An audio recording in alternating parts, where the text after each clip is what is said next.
नमस्कार, welcome back. आप सभी का एक बार फिर से स्वागत है अपनी इस ऑनलाइन क्लास में। कल हमने बात की थी बोर मॉडल के बारे में, रदरफोर्ड मॉडल के बारे में, और साथ ही हमने बोर मॉडल के अंतर्गत उसकी 3 परिकल्पनाओं को समझा था। आज अपने पास टॉपिक होगा कि नील्स बोर मॉडल की सहायता से nवीं कक्षा में गतिशील इलेक्ट्रॉन की कक्षीय त्रिज्या की हमें गणना करनी है। कुल मिलाकर के अब हम बहुत सारी भौतिक राशियां होंगी जिसके बारे में अपने अध्ययन करने वाले हैं। तो वो कौन कौन से अपने पास टॉपिक होंगी उसके ऊपर चर्चा कर लेते हैं एक बार से। कि कोई भी इलेक्ट्रॉन सपोज दैट nवीं कक्षा में गतिशील है, तो भाई उस कक्षा की त्रिज्या को आप Rn मान लोगे। इस कक्षा में इलेक्ट्रॉन का जो वेग होगा वो Vn मान लिया, आवृत्ति है वो Fn मान ली, आवर्तकाल है वो Tn मान लिया। इसी प्रकार से जब ये इलेक्ट्रॉन nवीं कक्षा में गति करेगा तो उसकी जो कुल ऊर्जा है उसको आप En मान लोगे। तो कुल मिलाकर के ये 5 भौतिक राशियां हमें यहाँ से ज्ञात करनी होंगी। सबसे पहले अपने क्या ज्ञात करेंगे कि नील्स बोर मॉडल की सहायता से nवीं कक्षा में गतिशील इलेक्ट्रॉन के लिए कक्षीय त्रिज्या, मतलब nवीं कक्षा की त्रिज्या हमें ज्ञात करनी है। उसके बाद अपने nवीं कक्षा में गतिशील इलेक्ट्रॉन का वेग ज्ञात करने वाले हैं। उसके बाद अपने उस इलेक्ट्रॉन की आवृत्ति ज्ञात करेंगे, फिर आवर्तकाल ज्ञात करेंगे और फिर उस इलेक्ट्रॉन की कुल ऊर्जा ज्ञात करेंगे। तो short and sweet Niels Bohr model की सहायता से हम 5 डेरिवेशन पढ़ने वाले हैं और पूरी संभावना होती है कि लगभग हर साल इन 5 डेरिवेशन में से एक डेरिवेशन आ जाए या फिर अल्टरनेटिवली आ जाए। तो पूरी संभावना होती है कि इनमें से क्वेश्चन बन जाए 2 या 3 नंबर का। तो इनमें से आप किसी भी डेरिवेशन को जब आप समझोगे तो उसके पीछे का बेसिक क्या होगा, बोर मॉडल की परिकल्पना है। पहली 2 परिकल्पनाएं लास्ट क्लास में मैंने कहा था कि आगे हम जो भी पढ़ने वाले हैं उसके लिए बोर मॉडल की परिकल्पनाओं की हमें आवश्यकता पड़ने वाली है। अतः उसको आप कंठस्थ अच्छे से याद करके रखेंगे। तो मुझे लगता है कि आप लोगों को शायद याद होगा, और नहीं याद है तो अभी मैं एक बार फिर से बता देता हूँ कि बोर मॉडल की जो पहली परिकल्पना थी वो था mv² बटे Rn, यानी कि अभिकेंद्रीय बल का जो मान होगा वो kz² बटे Rn², मतलब विद्युत आकर्षण बल के तुल्य होगा। ये पहली परिकल्पना थी। अब दूसरी परिकल्पना कौन सी है? दूसरी परिकल्पना के अंदर जो कोणीय संवेग होता है किसी निश्चित कक्षा का, उसका मान h/2π का पूर्ण गुणज होता है। ये दूसरी परिकल्पना थी। इनमें से आप 5 क्वेश्चन में से कोई सा भी क्वेश्चन डेरिवेट करना, 5 ही क्वेश्चन में आपको ये 2 समीकरणें काम में लेनी है। मतलब बोर मॉडल की प्रथम और द्वितीय परिकल्पना आपको अच्छे से याद होनी चाहिए, अदरवाइज आपको न तो बोर मॉडल याद होगा और न ही आप इनमें से कोई भी डेरिवेशन ज्ञात कर पाओगे। तो कुल मिलाकर के ये 2 समीकरणें ही 3 या 4 नंबर की है, क्योंकि इसी के ऊपर वो आगे जो भी क्वेश्चन है 2, 3 या 4 नंबर के वो सारे टिके हुए हैं। तो अपने शुरुआत करेंगे पहली डेरिवेशन की कि बोर मॉडल का उपयोग करना है, मतलब उसकी परिकल्पनाओं का उपयोग करना है। तो उसकी सहायता से nवीं कक्षा में गतिशील इलेक्ट्रॉन की कक्षीय त्रिज्या हमें ज्ञात करनी है।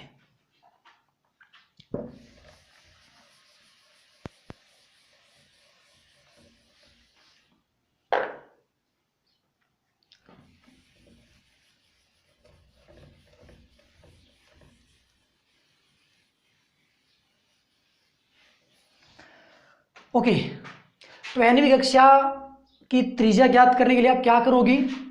प्रथम परिकल्पना यूज करोगे बोर की। प्रथम परिकल्पना से पहली परिकल्पना क्या होगी? mvn² बटे Rn इज इक्वल होगा kz² बटे Rn²। यहाँ एक Rn से एक Rn कैंसिल बटा वाला, तो ये बचेगा mvn² इज इक्वल kz² बटा Rn। ये समीकरण नंबर फर्स्ट अपने सामने निकल के आ चुकी है। अब आप समीकरण नंबर 2 काम में लोगे, तो यानी कि द्वितीय परिकल्पना काम में लोगे। तो द्वितीय परिकल्पना से अब द्वितीय परिकल्पना क्या होगी?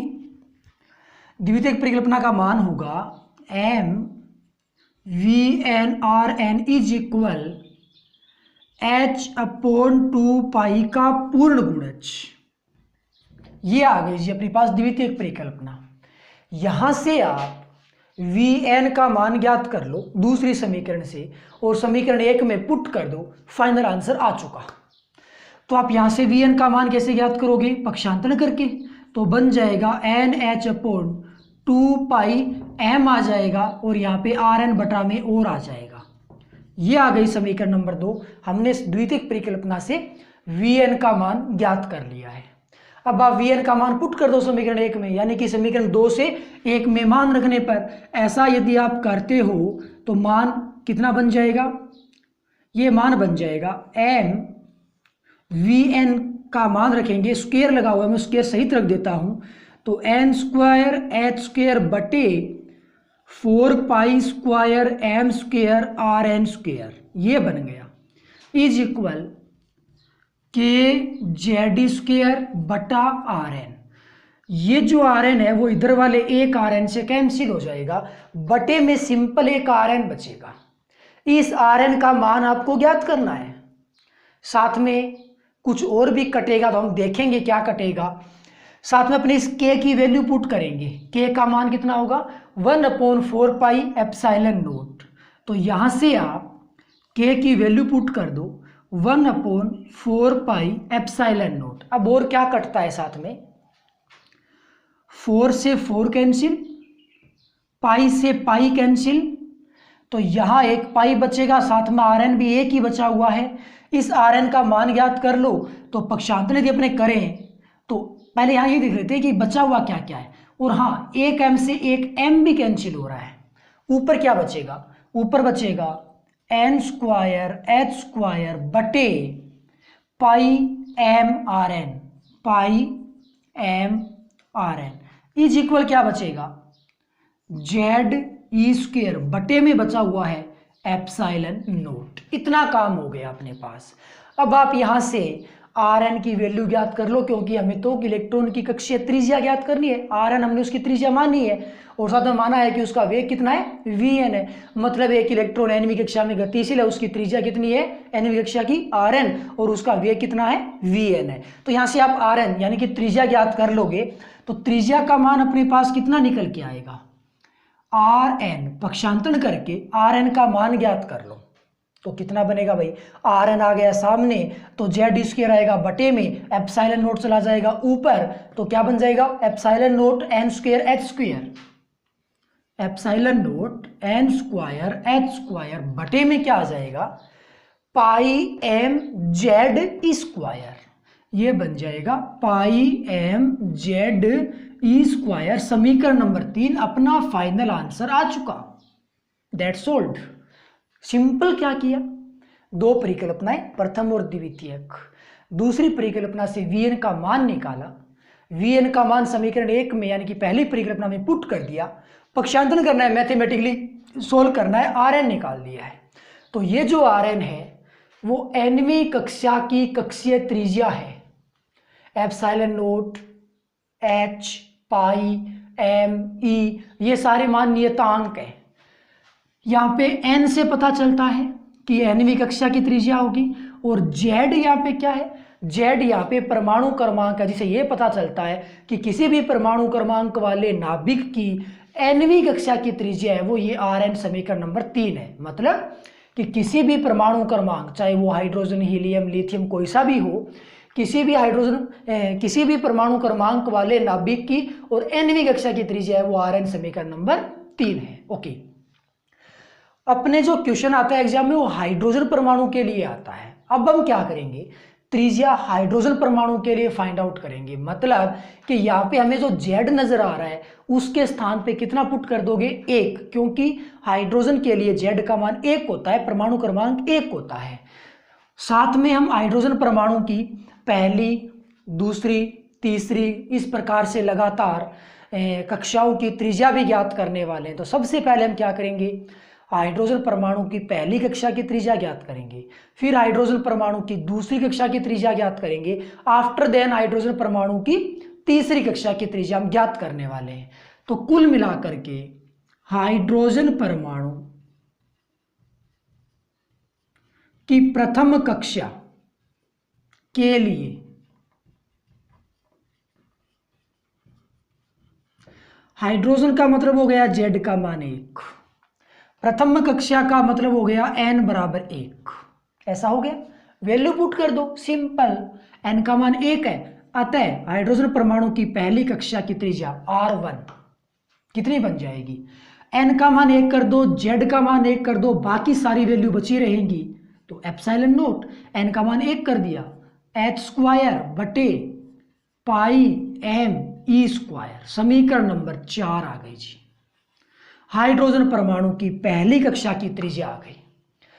हाइड्रोजन परमाणु की जो प्रथम कक्षा होती है उसे बोर कक्षा कहते हैं। कौन सी कक्षा कहोगे, बोर कक्षा। तो हाइड्रोजन परमाणु की पहली कक्षा को यदि आपने बोर कक्षा कहा है तो उस पहली कक्षा की त्रिज्या को आप बोर त्रिज्या कहोगे। मतलब कि समीकरण नंबर 4 बोर त्रिज्या की समीकरण को रिप्रेजेंट करती है, और इस समीकरण में जितने भी मान है वो सारे नियतांक है। एप्सिलॉन नोट 8.85 10 की पावर -12, h प्लांक नियतांक 6.63 गुणा 10 की पावर -34, पाई 3.14, m इलेक्ट्रॉन गति करता है तो ये इलेक्ट्रॉन का द्रव्यमान है 9.1 10 की पावर -31, और e इलेक्ट्रॉन का आवेश है 1.6 10 की पावर -19। जब ये आप सारी वैल्यूज पुट कर देते हो ना तो आपके सामने इसका एक आंकिक मान निकल के आता है। वैल्यू क्या पुट करोगे, एप्सिलॉन नोट 8.85 10 की पावर -12, h का मान 6.63 10 की पावर -34 बटे पाई का मान 3.14, m इलेक्ट्रॉन का द्रव्यमान 9.1 10 की पावर -31, इलेक्ट्रॉन का चार्ज 1.6 10 की पावर -19, और e के ऊपर स्क्वायर लगा हुआ है। अब ये सारी वैल्यूज आप कैलकुलेट करोगे, गुणा भाग करोगे, ज़्यादा मशक्कत नहीं करनी है, सीधा याद रखो 0.529 एमस्ट्रॉम।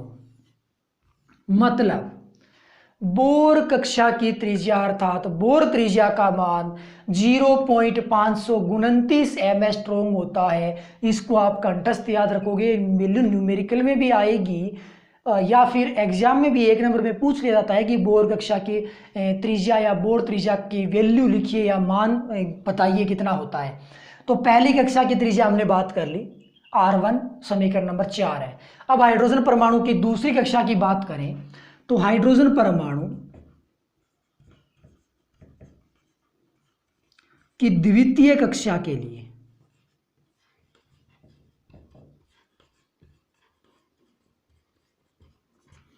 क्या हो जाएगा जी, Z हाइड्रोजन परमाणु है तो 1 हो गया, दूसरी कक्षा है तो जी n का मान कितना हो जाएगा, 2 हो जाएगा। अब आप इसको सोल्व कर लो, मान कितना बनेगा Rn, यहाँ पे n के स्थान पे 2 वैल्यू पुट करेंगे तो R2 बन गया इज इक्वल n के स्थान पे 2 स्क्वायर करना है 4 हो गया, तो कितना बन जाएगा 4 एप्सिलॉन नोट h स्क्वायर बटे z का मान तो 1 पुट करना है तो ये हो जाएगा पाई m e स्क्वायर, समीकरण नंबर 5। लो जी, दूसरी कक्षा की त्रिज्या की वैल्यू निकल के आ गई। हाइड्रोजन परमाणु की तीसरी कक्षा के लिए, हाइड्रोजन परमाणु की तृतीय कक्षा के लिए Z है, हाइड्रोजन परमाणु है तो 1 हो जाएगा। तीसरी कक्षा की बात करेंगे तो n का मान 3 हो जाएगा। अतः तीसरी कक्षा की त्रिज्या यानी कि R3 कितना बन जाएगा, n के स्थान पे 3 पुट कर देना है तो ऊपर 9 हो जाएगा, स्क्वायर किया हुआ है तो ये बन जाएगा 9 एप्सिलॉन नोट h स्क्वायर बटे पाई m, z का मान 1 है, बचेगा e स्क्वायर, समीकरण नंबर 6। ये दूसरी कक्षा की त्रिज्या है और ये अपने पास फाइनली निकल के आ चुकी है तीसरी कक्षा की त्रिज्या। और यहाँ 4 नंबर समीकरण में पहली कक्षा की त्रिज्या है और 3 नंबर समीकरण में किसी भी परमाणु के लिए nवीं कक्षा की त्रिज्या है। तो अब अपने क्वेश्चन जो है इस डेरिवेशन के ऊपर एक प्रकार से और घूम के आ सकता है कि आपको यह ज्ञात करना पड़ सकता है कि हाइड्रोजन परमाणु की पहली, दूसरी और तीसरी कक्षाओं की त्रिज्याओं का अनुपात बताइए, यानी कि R1 अनुपात R2 अनुपात R3 आपसे पूछा जा सकता है। तो यदि आप R1 R2 और R3 का अनुपात देखना चाहते हो तो आपको कुछ ऐसा करना पड़ेगा। R1 R2 R3 का अनुपात कितना बनेगा। यदि अपने अनुपात की बात करें तो जरा गौर करना, एप्सिलॉन नोट एच स्क्वायर बटे पाई एम ई स्क्वायर, इसके स्थान पे आप क्या वैल्यू पुट कर सकते हो, R1। आप ऐसा कह सकते हो कि एप्सिलॉन नोट एच स्क्वायर बटा पाई एम ई स्क्वायर अनुपात R2 की वैल्यू पुट कर दो, 4 epsilon naught h square pi m e square अनुपात R3 की वैल्यू पुट कर दो, 9 epsilon naught h square pi m e square. क्या कट रहा है, क्या बढ़ रहा है, सब कुछ कट रहा है, ये पूरी वैल्यू कट जाएगी। यहाँ केवल 4 बचेगा, यहाँ केवल 9 बचेगा, बाकी सारी वैल्यू आपस में कैंसिल हो जाएंगी। तो बचेगा क्या, 1 अनुपात 4 अनुपात 9। तो जी R1 अनुपात R2 अनुपात R3 का मान 1 अनुपात 4 अनुपात 9 होता है। ये चीज़ भी आपसे ज्ञात करवाई जा सकती है। सिद्ध कीजिए कि R1 R2 R3 का अनुपात 1 अनुपात 4 अनुपात 9 होगा।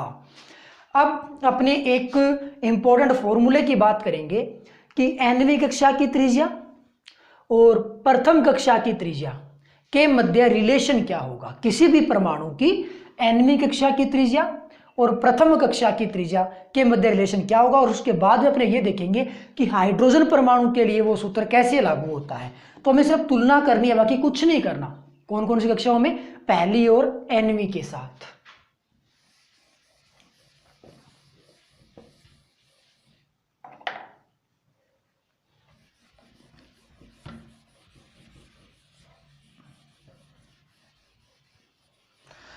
तो जी अपने पास nवीं कक्षा की त्रिज्या तो ये रही समीकरण 3 में, प्रथम कक्षा की ये रही। ये जो प्रथम कक्षा की त्रिज्या है वो हाइड्रोजन के लिए, क्योंकि हमने यहाँ से z का मान 1 पुट कर दिया है। यदि मैं बात करूं यहाँ Rn की, तो Rn का मान कितना है, Rn का मान है epsilon note n square h square बटे पाई एम जेड ई स्क्वायर।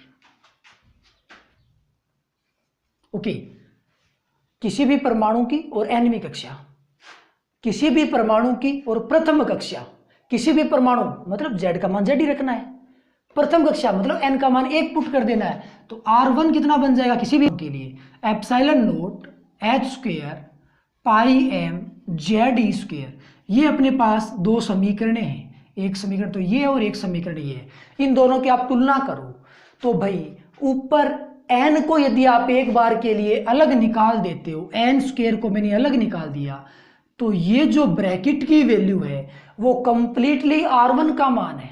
गौर से देखोगे तो ब्रैकेट की वैल्यू कंप्लीट किसका मान होगा, R1 का। तो आप Rn बराबर क्या लिख सकते हो, Rn बराबर ब्रैकेट के स्थान पे R1 इंटू हो जाएगा n स्क्वायर। तो फिर कुल मिलाकर के अपने पास ये एक सूत्र निकल के आएगा, Rn is equal R1 into n square.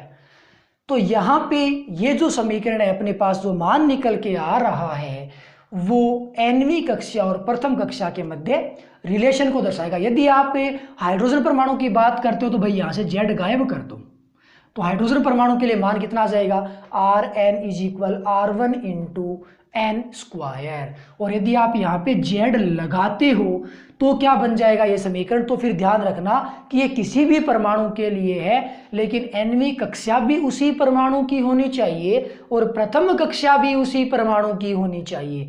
तो किसी भी परमाणु की प्रथम और nवीं कक्षा के मध्य जो रिलेशन निकल के आता है वो होता है nवीं कक्षा की त्रिज्या is equal R1 into n square. चाहे आप अकेले हाइड्रोजन की बात करो तो हाइड्रोजन की भी प्रथम कक्षा और nवीं कक्षा, हीलियम की बात कर लो तो हीलियम की भी प्रथम और nवीं कक्षा, इसी प्रकार से आप लिथियम की बात कर लो तो भी nवीं और प्रथम कक्षा। तो किसी भी परमाणु की प्रथम और nवीं कक्षा के मध्य जो रिलेशन आता है वो ये समीकरण नंबर इस रूप में निकल के आता है। तो ध्यान रखोगे आप मोटा मोटी तौर पे Rn इज इक्वल होता है R1 इंटू एन स्क्वायर।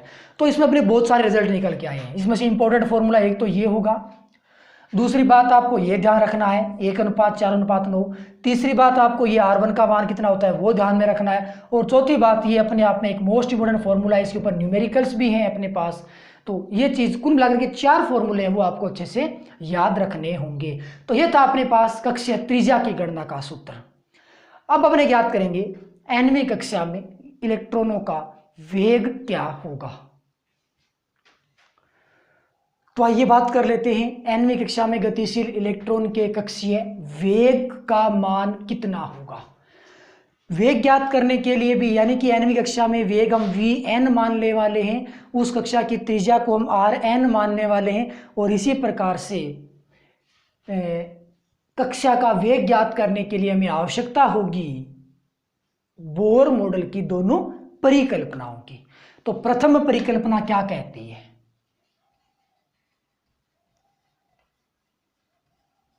प्रथम परिकल्पना से क्या होगा? प्रथम परिकल्पना का मान mvn² बटे rn इज इक्वल kz² बटे rn²। समीकरण नंबर 1 आ गई। द्वितीयक परिकल्पना क्या कहती है?